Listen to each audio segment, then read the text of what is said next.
নমস্কাৰ বন্ধুসকল, আজি আহিছোঁ মৰাণ হেৰিটেজ ভিলেজলৈ। আজি ইয়াত মানে বিহু নমোৱা পৰ্ব ৰাখিছে। মৰাণ জনজাতিয়ে লগ হৈ মানে সকলো বংশৰে আজি মিলি ইয়াত আজি বিহু নমোৱা পৰ্ব আছে আৰু আপোনালোকক আজি এই বিহু দেখুৱাবলৈ চেষ্টা কৰিম। গতিকে মোৰ লগত ভিডিঅ'টো শেষলৈকে চাই থাকিব। ইয়াত যিমান দেখিছে এইফালে চব মৰাণ মানুহৰ ঘৰ আছে, সকলো বংশৰ ঘৰ আছে আৰু এই স্থানটো আছে মৰাণ মহোৎসৱৰ যিটো স্থান। ইয়াত মৰাণ মহোৎসৱ পাতিছিলে, আপোনাক দেখাই দিছোঁ। এই ফিল্ডখনতে মৰাণ মহোৎসৱ পাতিছিলে আৰু এইখন হৈছে এই মৰাণ হেৰিটেজ ভিলেজ। আৰু এইফালে মানুহবিলাকে এতিয়া কাম কৰিবলৈ আৰম্ভ কৰিছে আৰু বতৰ ডাৱৰীয়া যিহেতু বহুতো ইয়াত বোকাও হৈ আছে। মৰাণ জাতিৰ বিহু নমোৱা পৰ্ব আৰু এয়া মৰাণসকলৰ আজি যিহেতু গৰু বিহু, আজি বিহু নমোৱা এই পৰ্বটো ৰাখিছিল মৰাণ হেৰিটেজ ভিলেজত। সকলো বংশৰ ৰাইজে বিহু নমোৱাৰ পৰ্বৰ উদযাপন কৰিবৰ কাৰণে সাজু হৈছিল। ঢুলীয়াবিলাক লগতে ককাইদেউসকলে সাজু হৈছে। এয়া হৈছে মৰাণ হেৰিটেজ ভিলেজ আৰু এইফালে চাওঁ মোৰ পিছফালে বহুত ঘৰ দেখিছে। এইবিলাক মানে মৰাণ জাতিৰ সকলোবিলাক বংশৰ একোটা ঘৰ। আৰু ইয়াত যেতিয়া মৰাণ মহোৎসৱ হৈছিলে তেতিয়া ইয়াত বহুত মানুহে ভিৰ ভাৰ কৰিছিলে। আৰু আজি কিয় আহিছোঁ ইয়াত, আজি আহিছোঁ ইয়াত মানে সকলো বংশৰে মিলি লৈ আজি ইয়াত মানে বিহু নমোৱা পৰ্ব ৰাখিছে, আগতেও কৈছোঁ।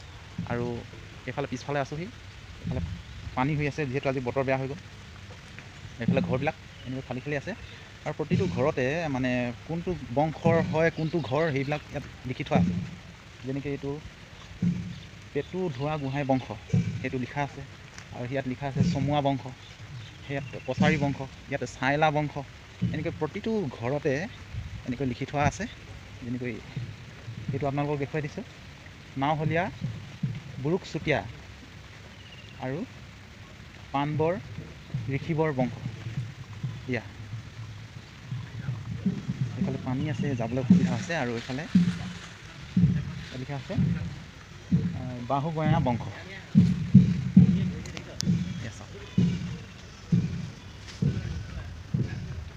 বহুত ধুনীয়াকৈ আৰু এইবিলাক কলপুলিবিলাক আৰু লগতে তামোল পুলি সকলোবিলাক ইয়াত হৈ উঠিছে, ধুনীয়াকৈ সজীৱ হৈ উঠিছে।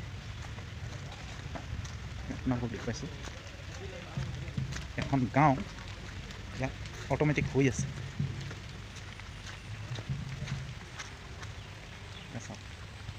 আৰু প্ৰতিটো ঘৰৰ পিছফালে দেখুৱাইছোঁ, প্ৰত্যেকৰে মানে একোখন শাকনি বাৰী আছে। এইখন বাৰী হয় মানে ইহঁতে পিছফালে কেনেকৈ কুকুৰা পোহে, কেনেকৈ মানে ছাগলী পালন কৰে আৰু ইয়াতে কেনেকৈ শাক খেতি কৰে সেইবিলাক সকলোবিলাক দেখুৱাবলৈ চেষ্টা কৰা হৈছিল। আৰু ইয়াৰ বিষয়ে ভিডিঅ' মোৰ অৱশ্যে আগৰ ব্লগত আছে, আপোনালোকে যিবিলাকে দেখিছে নিশ্চয় চাইছিল। আৰু এতিয়া আপোনালোকে চাওঁ বুলি ক'লে যাব লাগিব, বহুত ভিতৰত সোমাই আছে ভিডিঅ'টো। এয়া চাওক, আজি এই স্থানটো আকৌ এনেই দেখুৱাই দিবলৈ চেষ্টা কৰিলোঁ। চাওক বন্ধুসকল, গাঁওখন জনশূন্য হৈ আছে কিন্তু গাঁওখন অৱশ্যে ধুনীয়াকৈ হৈ উঠিছে। চাওক, যিবিলাক কলপুলি লগাইছিলে, তামোল পুলি লগাইছিলে, কিছুমান মৰি গৈছে কিন্তু কিছুমান বাচি গৈছে। চাওক এতিয়াও ভালে আছে ঘৰবিলাক। চাওক এইবিলাক জুপুৰিকৈ ধুনীয়াকৈ আছে।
এয়া প্ৰথমে দেওশালত ঘূৰিছে।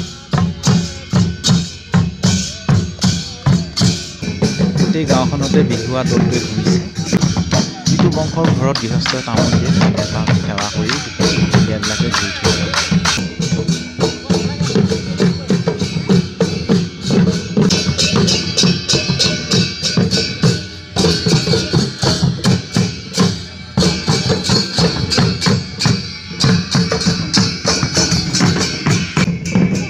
এনেকৈ প্ৰতিটো ঘৰৰে প্ৰতিটো বংশৰে মানে গাঁওখনত বিহু নমোৱা নামত এক পাক মৰা হ'ল আৰু শেষত গৈ নামঘৰত উপস্থিত হয় আৰু তাতে বিহু ঘৰো আছে কাষতে, তাতে বিহু নমোৱা কাৰ্যসূচীটো সমাপ্তি হয়।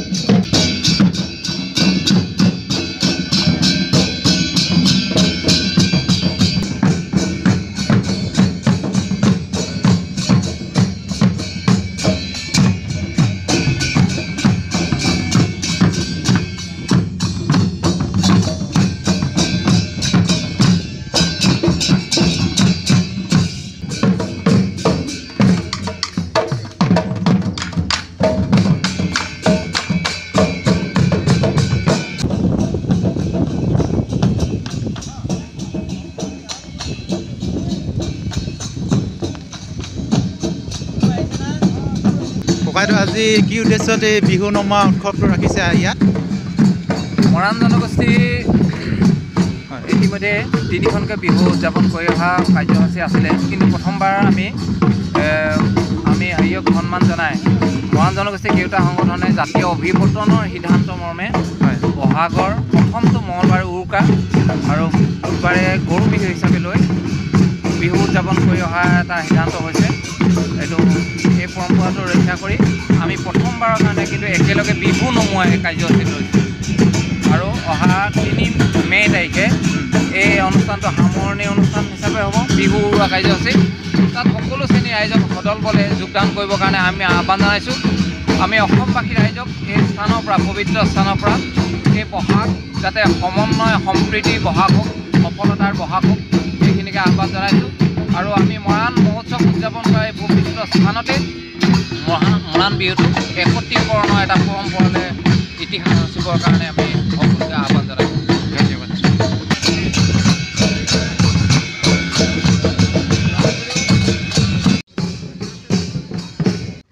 বিহু ঘৰত ঢোলবিলাক সজাই থৈছে।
বন্ধুসকল ভিডিঅ'টো আজিলৈ ইমানেই যদিহে ভাল লাগিল তেন্তে শ্বেয়াৰ কৰি দিয়ে যেন ধন্যবাদ।